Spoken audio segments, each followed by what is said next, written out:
Alhamdulillahi Rabbil alamin. Wassalatu wassalamu ala nabiyina Muhammad wa ala alihi wa ashabihi ajma'in. Балдарды тарбиялоодогу мүшкүлдөр, проблемалар жана анын чечүү жолдору, практикалык жолдорда. Бул бөлүмдө Шейх Хамад Атык ушул балдарды тарбиялоо боюнча бир нече лекциялары бар, сабактары бар. Өзү да адис бул тараптан белгилүү алымдардын бири тагафул дегенди киргизген. Тагафул деген бул инсан кемчиликти бир катааны билет, бирок анығын билип турса дагы ошого бир аз көз жумуп көрмөксөмөнгө же билмексемге салып ошону жазалабастан эске алып коет. Көз жума билүүсү десе да болот. Мына ушул нерсени үй бүлөдө балдарды тарбиялоодо керек. Эгерде ата эне бул нерсени колдонбосо, анда балдарында кеткен каталарга, кемчиликтерге сабыр кыла албастан ар бирин жемелеп, урушуп, кагып, силкип, нерв болуп, Алла сактасын, тарбиясы ийгиликсиз болот. Натыйжа бербейт деген сөз. Ар бир кичинекейге да, ар бир чоңуна, ортосуна билбейт кайсысына көз жумуш керек, кайсысын тыйыш керек, кайсысын кайтарыш керек, кайсысын эскертиш керек. Бул учурда ата эне ушул метод жакшы кулк мүнөздүү балдарына колдонбосо, ал үйдүн ичинде тарбияда көп каталар болот. Мунун шарттары бар. Иншалла азыр алабыз. Биринчиден ата эне билиш керек, көз жума билүү, көрмөксөмгө салуу, билип турса да кээде ошону таштап коюу, жеке балдарга гана эмес, аял күйөө ортодогу мамиле үй бүлөдө, бир туугандар менен болсун, башка адамдар менен болсун, ар бир көргөн катага эле адам кирише берсе, аралаша берсе, кайтара берсе, анда аябай кыйын болот.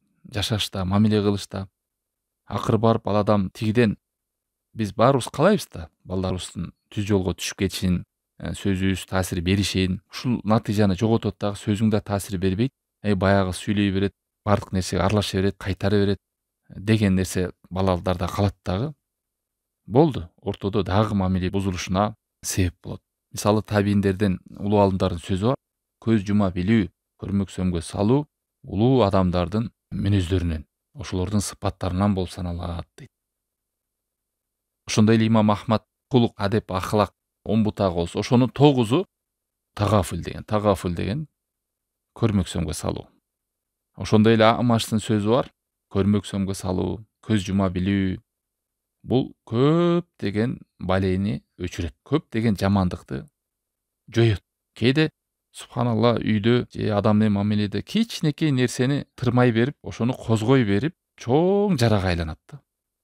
Эгерде ошону убагында өтүп кетип, аны эске алып, кырын акырын ушундай менде баламда же ушундай бир кемчилик бар деп акырын аны оңдоого аракет кылып, кийинки кадамдарга өтсө, иншалла ошол натыйжага жетет, өзгөрөт. Бирок ар бир катага түшкөн сайын тырмалай берсе, козгой берсе, натыйжа бербейт. Ошондой эле Байхакинин да сөзү бар экен. Саламаттуулук, жакшылык 10 бөлүк болсо, ошонун 9-у көз жума билүү. Мындай чыккан адамдар менен мамиледе ийгилик 10 болсо, ошонун 9-у көз жума билүүсүндө дейт. Элестетиңиз, ушул адам менен ар бир ата эне каалайт. Ата баласы менен ачык болуп, жакшы мамиледе болуп калышын, эне каалайт кызы менен жакшы болуп калышын, бардык ата эне балдар менен. Мына ошол мамиле ийгиликтүү болушун, ата эненин сөзү өтүшүн, туура тарбия беришин ушул улуу мүнөз керек деп атат. Керек болсо кээ бир алымдар 10 адеп ахлак 10 бөлүк болсо, ушунун бардыгы көз жума билишинде. Мындай көкүрөктүн кенен болушу деген сөз. Майдаланбаш деген сөз. Ата эне ушуну кайтарганда эскериш керек. Белгилүү улуу адамдардын сөздөрү бар. Мурунку бир жердин башчысы болом десең, акылдуу эле болуш жетиштүү эмес дейт. Эң эле акылдуу кыйын сен болсоң эле башчы болуп калбайсың. Чыныгы башчы ошол ар бирөөнүн анча-мынча адамдык касиетинде, кемчиликтерине көз жума билген адам ошол башкара алат. Ошол башчы боло алат. Эми ата эне үйдө башчы да. Ал эми Тагабун сүрөсүнүн 14-аятында Алла таалам айтат: "Я юхалладина аману инна мин азважикум ва ауладикум адуван лакум фахдарухум ва ин та'фу ва тасфаху ва тагфиру фа инналлаха гофурур рахим" дейт. Бул аятта караңыздар, Алла таалам эмне деп маанисинде: "О Аллахка ыйман келтиргендер, чындыгында силердин аялдарыңар менен балдарыңардын арасында душмандар бар" дейт. Анткени алар силерди Аллахты эстөөдөн, анын жолунда мындай айтканда жихад кылуудан алаксытып, Аллахты эстөөдөн алаксытып тоскоолдук жараткандар бар. Алардын силерге таасир берүүсүнөн сак болгула. Эгерде дейт, эми караңыздар, эгерде силер алардын катачылыктарына, кемчиликтерин кечирип, жана аларга көңүл бурбастан, көрдүңүздөр, мына ушул тагафул берди. Ва тасфаху, кечирип, кек сактап калбастан, көз жумуп өтүп кете ала турган болсоңор, кек сактабай, аларды жашыра билсеңер, кечире билсеңер, анда Аллах силердин күнөөңөрдү кечирет жана ырайым кылат деген аят. Ушул жерде дагы ушул мүнөздү эскерген дейт. Аялыңар, балдарыңар душман деген сөзү ушул айрым аялдар акыретке азыкты даярдоодо, Аллах Тааламды эстөөдө, жакшылыктан тоскон аялдар бар. Ошондой эле балдар да келечекте Аллах сактасын, ыйманда болбой калса, канча деген балдар ата энесинин капчылыкка түшүп кетишине, ыймандан алыстап кетишине себепкер болот. Канча деген күйөөлөр себепкер болот аялынын бузулуп кетишине. Кээде ушул балдар душман болот, кээде аялдар душман болот дейт. Эгерде аны кантип билесиз душмандыгын? Ошол Аллахтын жолунан, ибадаттан, Аллахты эстөөдөн тосуп, кээ бирөө намаздын таштап салышына себепкер болсо, бул ошо шайтандын эле кадамы деген сөз. Эми суроо келет. Эми биз көз жумуп отура берсек, көрсөк да көрмөксөм көз салсак, кантип анан балдарыбыздагы кемчиликти биз кайтарабыз дегенде бул да шарттар бар. Кайсыл учурда көз жумуп таштап коесуз, кайсыл учурда кайтарасыз. Көз жума турган учурдун абалы ушундай болуш керек. Ал балдардын дининде же дүйнөсүнө зыян болбош керек. Мисалы, балдардан бир кемчиликти көрдүңүз, карап көрсөңүз, ал чоң нерсе эмес. Ошону азыр кайтарбай койсоңуз, дининде же дүйнөсүндө чоң зыян алып келе турган нерсе эмес да. А эгерде бир ката бар, ал дининде да чоң зыян алып келет, анан дүйнөсүндө да чоң зыян алып келе турган болсо, көз жумуп көрсө да көрмөксөм болуп, билмексем болуп жүрө бер деген сөз эмес. Балким кээде неке ката бар, ошону азыр көз жумуп койбой, ошого асыла бере турган болсоңуз, балким зыян алып келет кайра. Кандай мисалдар? Балдар үйдө туруп, эжеси менен сиңдисушуп кетет, агасы менен иниси күрөшүп кетет үйдө. Же бирөө кыйкырып, же бирөө тоскоолдук жаратат сизге. Көп ушундай. Анан ушул нерседен да ата эне катуу кайтарам, тынч отур же мындай деп отуруп, урушуп салат. Ошондой нерселер көз жумуу. Үйдө көп андай нерселер. Ал күнөө да эмес, бала тараптан келген ал кемчилик. Динине да, дүйнөгө деле зыян бербейт. Болгондо ата эне аны чыда албайт. Ошентип аны кайтарам деп көп жакшылыктардан ата эне кур калат. Бирине бири болуша коем дейт. Алар урушуп, талашып, ыйлашып, кайра эле достошуп алат. Ата эне анын ортосуна кире калып, бирөөнүн уша калып, бирин кагып силкип, бирин чаба калып, ортодо судья болот дагы, көңүлдөрүн ооруп салат. Эч кандай натыйжа кылган жок ал. Карасаң, бир астан эле экөө дос боло алган. Балдар ушундай да. Ушул шарт болуш керек. Эгерде чылым чегип жүрсө деле, Аллах сактасын, намаз окубай жүрсө, дининде бир кемчиликтер болуп атат, же бир калп сүйлөп атат, анан көрсө да көрмөксөңгө салып коюп жүрө берген болбойт. Не десе, мен тагафул кылып атам, көкүрөгүм кенен, баарын батырам, кемчилигин көрбөйм дебеш керек. Күнөө кыла турган болсо, чоң нерселер ушундай, дининде, акыретинде, дүйнөсүндө күнөөгө алып бара турган иш болсо, аны кайтаруу жолуна кам көрөсүз, көзөмөлдөйсүз. Бул жерде көз жума билүү, көрсөдө көрмөксөмгө салуу деген, бул ушул дининде жана дүйнөсүндө зыян болбой турган, күнөөгө алып барбай турган кадамдар бар. Бул нерсени эмнеге айтып атабыз? Ушул нерсени ата энелер колдонбосо, жанатип нерв болуп, кыйкырай берип, кемсите берип, жемелей берип, кайтара берип, эртең чоңураак проблема чыкканда, сиз олуттуу кайтарасыз да балаңыздан. Ай, бул десе, ата энемдин баягы эле сөзү, ушуну эле угуп келбедик беле. Бул майдага деле асыла берет, тиги деле башын сала берет, буну деле кайтара берет. Балага сезим өлөт. Дагы билбей калат да. Ошондой жактардан проблема болот. Билиш керек.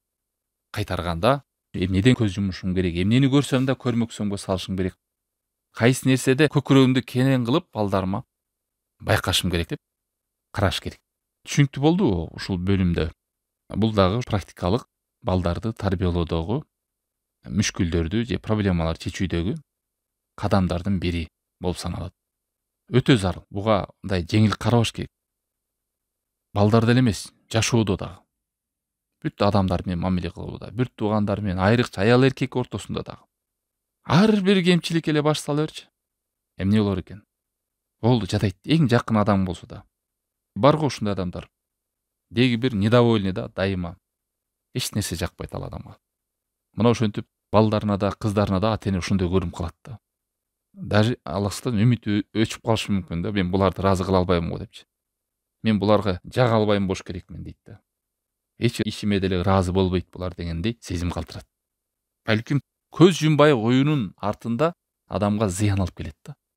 Зыян ошол сезимдер өлөт, кайтарганыңыз ишке ашпайт, тыйганыңыз ишке ашпайт, жакшылыкка буйруганыңыз ишке ашпайт, ортодо мамиле супсак болот. Мына ушундай. Кийинки бөлүктө дагы бир тарбиядагы практикалык жолдордон ата-эне балдардагы проблемаларды чечүүдө бири-бирине эриш аркак болуп жардам бериши, бир пикирде болушу. Мунусу бери десе тигиз төө деп ортодо эрежеси да жок, бириккен пикири да жок, ортодо кызматташтык, жардамдашуу жок. Келишип алган эмес. Атасы бир нерсени кур келип туура деп айткан нерсесин апасы жокко чыгарат. Апасы булундай кылып туура деп айтса келип атасы жокко чыгарат.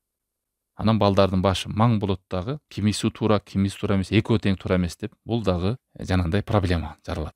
Аллах Таала Майда сүрөсүнүн 2-аятында ва таавану алал бирри ва тақва, тақвалык иште, жакшылык иште бири-бириңерге жардам бергиле. Ва ла таавану алал исми вал удван, бири-бириңерге күнөө иште, душмандыкта жардам бербегиле, жардамдашпагыла деген. Мына ушул аятты тутуп ата-эне үйдө жакшылыкта жардамдашайлы, атанын ордун эне толтура албайт, эненин ордун ата толтура албайт деп экөө биригип үйдө жакшы бир эреженин негизинде, туура эреженин негизинде ошол эрежеге атасы каршы келбей, апасы каршы келбей, сөзү бирдиктүү бир эреже менен балдарды башкарып тарбия бериш керек деген кеп. Бири куруп келаткан нерсени экинчи кулатуу аябай жаман нерсе. Бул көп үй бүлөлөрдө кездешет. Ал былжырай берет. Мына ушинтип аялын кемситип салгандар бар. Күйөөсү жок да аял айтат, атаң сүйлөй берет, билесиңер го анын мүнөзүн деп анын айбатын сындырат. Анан балдар эмне деп көрөт? Бул келжирегенин эле ушундай турбайбы? Сүйлөй берсе анда сөзүндө деле кубат жок турбайбы, таасир жок турбайбы деп алат. Мына ушинтип башталат. Аллах сактасын. Ушинтип экөө бири-бирин эмне кылат? Сөздөрүн четке какышат. Бирин-бирин урматтабаганын, бири-бирине бириккен эрежеси жок экен, бири-бири менен тарбияда кызматташпаганын балдарын билет. Анан экөөнүн тең сөзүн кулак илбей калат балдар. Ошон үчүн үйдө ата-эне жакшылап келишип алыш керек. Түшүндүрүш керек бири-бирин, тарбияда билиш керек. Кайсы нерсе бизде чоң, кайсы нерсе орто, кайсы нерсе жөнөкөй бизде. Кайсы нерсеге катуу турабыз, кайсы нерсеге көз жума алабыз, кайсы нерсеге жеңил кайтарабыз деген ошол нук менен кетиш керек. Анан балдар бул нерсени көргөндө аябай жакшы таасир берет. Мына ата-энем бул нерседе такыр уруксат бербейт, бул нерсени жеңил эле көрөт, алхамдулилля, бул нерсени орто кайтарат. Кээде апасы айтып эскертип атса, балдардын көзүнчө бул туура эмес сүйлөп атасың сен деп ошентип бири-бирин кемсинтишет. Буда кайсы билим бар деп ойлойсуң? Эч нерсени билбейт деп даже балдардын көзүнчө Аллах сактасын бирин баркын бири чүрүп салышат.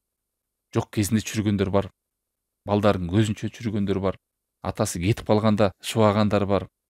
Мына ушунун баардыгы чагылдырылат кайра. Терс натыйжасын берет. Кыскасы бул бөлүмдө эгер ата-энелер бири-бири менен бирикпесе, кызматташып, чогуу бирге тарбиялабаса, биринин сөзүн бири чаап, бири куруп келаткан нерсени экинчиси кулатып, кашасы чыгат.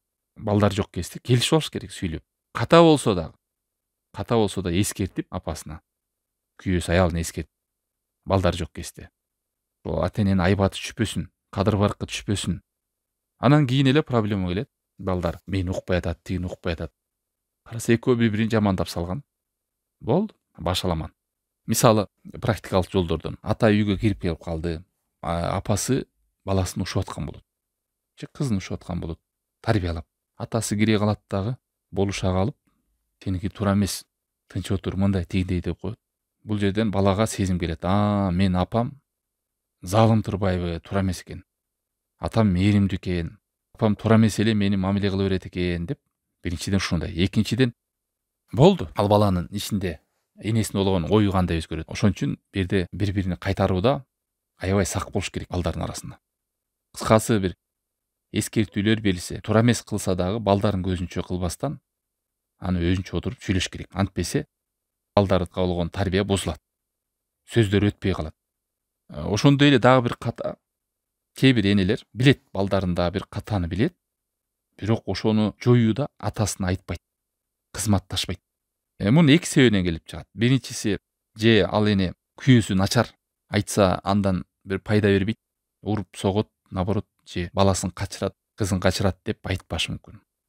Экинчиси, балким ошо баласына, кызына болгон сүйүүсү, аябай жакшы көрүүсүнөн ашып кетет дагы, ага маани бербейт, ката болсо деле жүрө берет. Күйөөсүн айтпай. Мына ушунун баардыгы кызматташпагандык да. Жаңа айтып атпайбы, бул эрежеде практикалчылык, кызматташуу, жардамдашуу, ортого салуу, атене кандай оорчулук болуп атса кеңешиш керек. Мен бул жерден аксап атам. Бул жерден ушундай болуп атат. Же ушул жерде сөзүм өтпөй атат деп ортого салып, аял күйөөсү экөө кеңешиш керек отуруп алып, балдар жок кезде. Шериктеш болуш керек ата эне тарбиялоодо. Мен иштеп атам, кыйратып атам, көчөдө жүрөм. Аял сен эле кара, мага айтпа муну деп койбош керек. Ошондой эле аял дагы бул сен эле угат, мени укпайт, өзүң каалагандай тарбиялай бер болду деп атасына таштап салбаш керек. Мына ошондо эгер шериктеш болуп кызматташып, жардамдашса, жанагы аятта айткандай, Аллах Тааланын буйругундай жакшылык иште, такыбалыкта жардамдашкыла. Ал үй берекелүү болот, тарбияда туура болот. Алхамдулилля. سبحانك اللهم وبحمدك أشهد أن لا إله إلا أنت أستغفرك وأتوب إليك وصلى الله تعالى على خير خلقه وآله وصحبه أجمعين. السلام عليكم ورحمة الله وبركاته.